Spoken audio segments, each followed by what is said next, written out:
નમસ્કાર ખેડૂત મિત્રો, હું આપનો કૃષિ સાથી બિપિન માંગરોળિયા. અમારી યુટ્યુબ ચેનલ ખેતીની વાતમાં આપ સર્વે ખેડૂત મિત્રોનું સ્વાગત છે. ખેડૂત મિત્રો, અત્યારે આપણે જે વાત કરી રહ્યા છીએ શિયાળુ સિઝનની વાત કરી રહ્યા છીએ, ત્યારે જ્યારે આપણો પાક જે છે એ 70 દિવસથી નજીકના પાકો થયા છે, જેની અંદર ચણા હોય, ધાણા હોય, જીરું હોય કે ઘઉં હોય, તો આવા સ્ટેજે આપણે આગળના વિડીયોની જે વાત કરી હતી કે સુકારાની અંદર, જીરાની અંદર કેવા પ્રકારના ફૂગનાશકો વાપરવા જોઈએ એની વાત કરી હતી, ને આજે આપણે વાત કરવાના છીએ ત્યારે આ જે 70 દિવસની નજીકનો આપણે જે છે શિયાળુ પાક થયો છે, ત્યારે ઉપરથી જે વોટર સોલ્યુબલ ખાતરો છે એ કયા પ્રકારના વાપરવા જોઈએ, કેટલા દિવસે કયા પ્રકારના વાપરવા જોઈએ, કયો ગ્રેડ વાપરવો જોઈએ અને કઈ માત્રામાં વાપરવા જોઈએ, અને એમની સાથે શું આપણે કોમ્બિનેશન કરી અને સારું એવું આપણે રિઝલ્ટ અને ઉત્પાદન ઓછા ખર્ચે મેળવી શકીએ એની વાત કરવાની છે. એ પહેલા આપણી યુટ્યુબ ચેનલનું નામ છે ખેતીની વાત. ખેડૂત મિત્રો, આપણી ચેનલને સબસ્ક્રાઇબ કરી દેજો, આપણા વિડીયોને લાઈક આપી દેજો અને આપણો જે વિડીયો છે એ શેર કરી દેજો. ખેડૂત મિત્રો, અત્યારે જે આપણે વાત કરવાની છે એ 70 દિવસની નજીકના પાકની વાત કરવાની છે. તો અત્યારે જે 70 દિવસ નજીકનો પાક છે એની અંદર ક્યાંય ને ક્યાંય ફૂલ પણ હશે, અને આ જે છે વરિયાળી બંધાવાનો કે ધાણો બંધાવાનો કે ચણો બંધાવાનો, આનો પણ ઘણો બધો જે છે એ શરૂઆત સારામાં સારી થઈ ગઈ છે. તો અત્યારે કેવા પ્રકારનો ઉપરથી વોટર સોલ્યુબલ ખાતરનો ઉપયોગ કરવો જોઈએ એની વાત કરવાની છે. એ પહેલા ઘણા ખેડૂત મિત્રોને એવો પ્રશ્ન હતો કે આપણે પાયાની અંદર ખાતરો નીચેથી આપેલા હોય છે, ત્યાર પછી આપણે જે છે નીચેથી ઉડાડીને પણ આપેલા હોય છે, પિયત દ્વારા પણ ઘણા બધા આપણે ખાતરો આપતા હોઈએ છીએ, એમ છતાં પણ આ શિયાળુ પાકની અંદર અથવા તો કોઈ પણ પાકની અંદર ઉપરથી વોટર સોલ્યુબલ ખાતરનો સ્પ્રે શા માટે કરવો જોઈએ? તો એની આપણે જો ચોખવટ કરીએ ખેડૂત મિત્રો, તો ક્યાંય ને ક્યાંય આપણે 50 કિલો વાળી થેલી જે હોય છે, ડીએપી હોય છે, 12-32-16 હોય છે, 20-20-13 હોય છે, એમોનિયમ સલ્ફેટ હોય છે, એસએસપી હોય છે એટલે કે સિંગલ સુપર ફોસ્ફેટ હોય છે,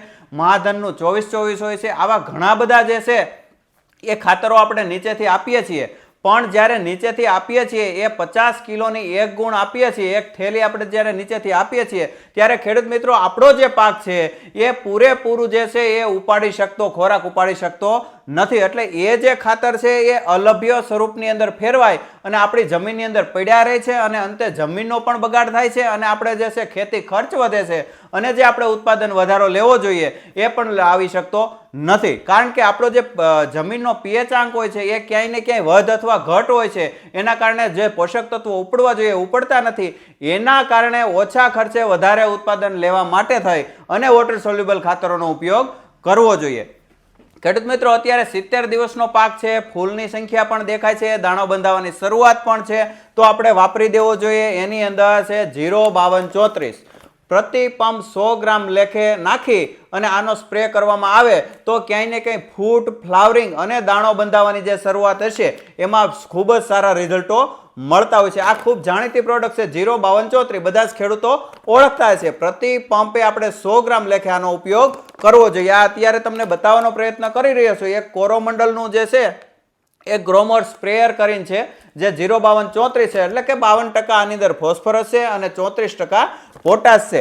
અને નવી ટેકનોલોજીનું કાંઈ વાપરવું હોય 05234 તો એચડી ફોર્મની અંદર આવે છે એરિસનું, જેની અંદર પણ 05234 જ આવે છે, પણ આને પ્રતિ પંપ 20 ગ્રામ ઉપયોગ કરવાનો હોય છે. ક્યાંય ને ક્યાંય ગળવાના પ્રશ્નો જે હોય છે, એ ઓગળવાના પ્રશ્નો હોય છે, એ આવતા નથી આની અંદર, અને ખૂબ સારા રિઝલ્ટો આની અંદર મળે છે. આ પણ ફૂટ, ફ્લાવરિંગ અને દાણો બંધાવવાની શરૂઆત થતી હોય ત્યારે આનો જે છે ઉપયોગ આપણે કરવો જોઈએ. કોઈ પણ પાકની અંદર જે ચણા હોય, જીરું હોય, ધાણા હોય કે કોઈ પણ અન્ય પાક હોય, એની અંદર મોટા ભાગનો જે છે એ દાણો બંધાઈ ગયો છે, ક્યાંય ને ક્યાંય હવે ફૂલની અવસ્થા જે છે બિલકુલ ઓછા પ્રમાણમાં થઈ ગઈ છે, ત્યાર પછીના સ્ટેજે જો હોય તો આપણે એનો ઉપયોગ કરવો જોઈએ 13-045, જે અત્યારે સેતુનું આવે છે, આપણે રેવા ફર્ટિલાઇઝરનું સેતુ આવે છે 13-045, એટલે 13% નાઇટ્રોજન આવે છે અને 45% જે છે આની અંદર પોટાશ આવે છે. પ્રતિ પંપ 50 ગ્રામ લેખે રાખી અને આનો છંટકાવ કરવામાં આવે તો આ સ્ટેજે ખૂબ જ સારા પરિણામો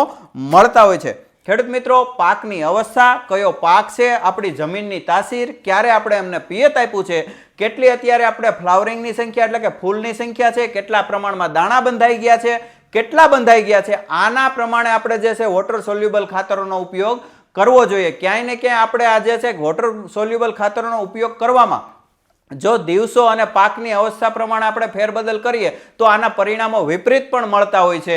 એટલે ખાસ ધ્યાન રાખવાનું હોય છે કયા સ્ટેજે આપણો પાક છે, કયો છે, અને આપણા જમીનની જે છે તાસીર કેવી છે અને ક્યારે પિયત આપ્યું છે એના ઉપરથી આપણે નક્કી કરવાનું હોય છે કે કયો આપણે ખાતરનો ગ્રેડ આપવો છે. હવે જે છે વાત છે એ પોટાશની, જે છેલ્લી પાકની છેલ્લી અવસ્થાની વાત છે. એટલે કે જ્યારે આપણે જે છે હાર્વેસ્ટિંગ કરવાની 15 થી 20 દિવસની વાર હોય છે ત્યારે જો આ સ્થિતિએ જો આપણો પાક હોય છે તો એની અંદર કયો ગ્રેડ વાપરવો, તો કે ભાઈ 0050, એટલે કે 50% આની અંદર પોટાશ જ આવે છે.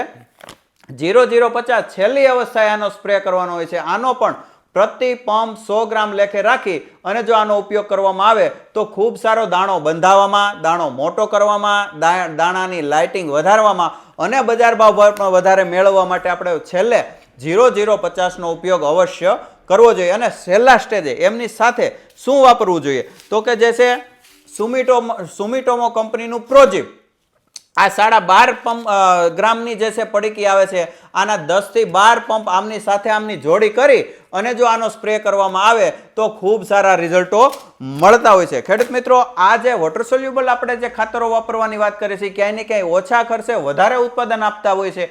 કારણ કે જ્યારે આપણે ઉપરથી સ્પ્રે કરીએ છીએ ત્યારે છોડને સીધું જ મળે છે, એટલે પર્ણ દ્વારા શોષાય અને સીધું જ જે છે આપણા દાણાની સાઈઝો જે છે એને મોટી કરવામાં, દાણો વજનદાર બનાવવામાં, લાઇટિંગ લાવવામાં ખૂબ જ વધારે ઉપયોગી આવતું હોય છે. ત્યાર પછીની વાત છે આપણે 0050 નો ઉપયોગ ન કરવો હોય તો એ છે આકાશ પેસ્ટિસાઇડનું 1 કે પોટાશ.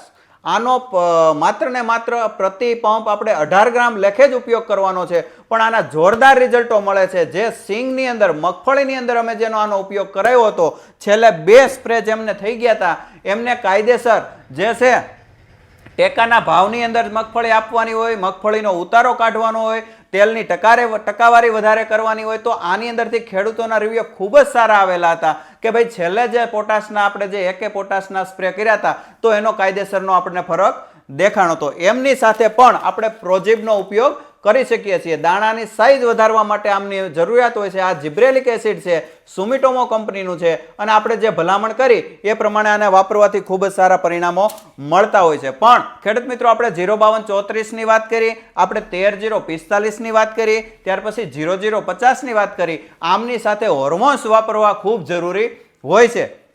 તો એમની સાથે શું વાપરી શકાય? આ બધા જ ગ્રેડની અંદર ચાલે છે અને ગમે તે સ્ટેજે, પાકના ગમે તે સ્ટેજે બધા જ ગ્રેડો સાથે વાપરવાથી ખૂબ મોટો ફાયદો થાય છે. આની અંદર પણ દાણો બંધાવવા માટે, મોટો કરાવવા માટે, ફ્લાવરિંગ લગાડવા માટે આ જે પ્રોડક્ટ તમને ભલામણ કરી રહ્યા છીએ, ક્યાંય ને ક્યાંય ખેડૂતોના સારા રિવ્યુ અમારા અનુભવના આધારે કરી રહ્યા છીએ. ત્યારે જો આ પ્રતિ પંપ આમને આપણે જે છે 40 ml રાખી અને વરદાંટ કોઈ પણ ગ્રેડ સાથે ઉપયોગ કરશું તો ખૂબ જ સારા પરિણામો આપણને મળતા હોય છે. ટૂંકા ગાળાની અંદર વધારે સારા પરિણામો મેળવવા હોય તો ક્યાંય ને ક્યાંય આવી પ્રોડક્ટ જે છે એ આપણે ખેડૂત મિત્રો આપણે વાપરવી જોઈએ.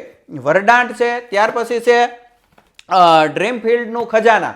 આને પણ પ્રતિ પંપ 40 ml રાખી અને જો ઉપયોગ કરવામાં આવે તો ખૂબ સારા પરિણામો મળતા હોય છે. ત્યાર પછીની પ્રોડક્ટની વાત કરીએ ખેડૂત મિત્રો તો આ ત્રણમાંથી કોઈ પણ એક જ લેવાની છે, બધી વાપરવાની નથી. ત્યાર પછી છે સુપ્રીમ બાયોટેકનું બ્લેક ગોલ્ડ. આને પણ પ્રતિ પંપ 40 ml રાખી અને વોટર સોલ્યુબલ ખાતરો આરે જો આપણે આનો ઉપયોગ કરીએ તો ખૂબ સારા પરિણામો મળતા હોય છે. કારણ કે ખેડૂત મિત્રો, અત્યારે જે છે શિયાળુ પાકની અંદર આપણે દાણાની સાઈઝ વધારવાની હોય છે, વધારે ફ્લાવરિંગ લગાડવાનું હોય છે, દાણાનો વજન લાવવાનો હોય છે, મોટો કરવાનો હોય છે. તો આવા ન્યુટ્રિશનો આપવા ખૂબ જ જરૂરી હોય છે. એટલે જે છે આપણે જે વરદાંટ છે, ખજાના છે, બ્લેક ગોલ્ડ છે, આની અંદર સ્પેશિયલ ન્યુટ્રિશન જ છે. એટલે કે સીવીડ એક્સટ્રેક્ટ છે, સીવીડ છે, દરિયાઈ શેવાળ શીખેના આની અંદર તત્વો આવી જતા હોય છે. એટલે ક્યાંય ને ક્યાંય આ અવસ્થાએ, પાકની આ અવસ્થાએ આપણને ખૂબ જ જરૂરી હોય છે. ખેડૂત મિત્રો, ક્યાંય ને ક્યાંય આપણા પાકની અવસ્થા, આપણા પાકની તાસીર, આપણી જમીનની તાસીર અને પિયત પ્રમાણે આપણે આ ગ્રેડનો ઉપયોગ કરવાનો હોય છે. જો ન ખ્યાલ પડે અને માહિતી વધારેની જરૂર હોય તો અમારો મોબાઈલ નંબર છે 99259 05742. અમારા વિડીયોની અંદર પણ આ અમારો મોબાઈલ નંબર આપેલો હોય છે.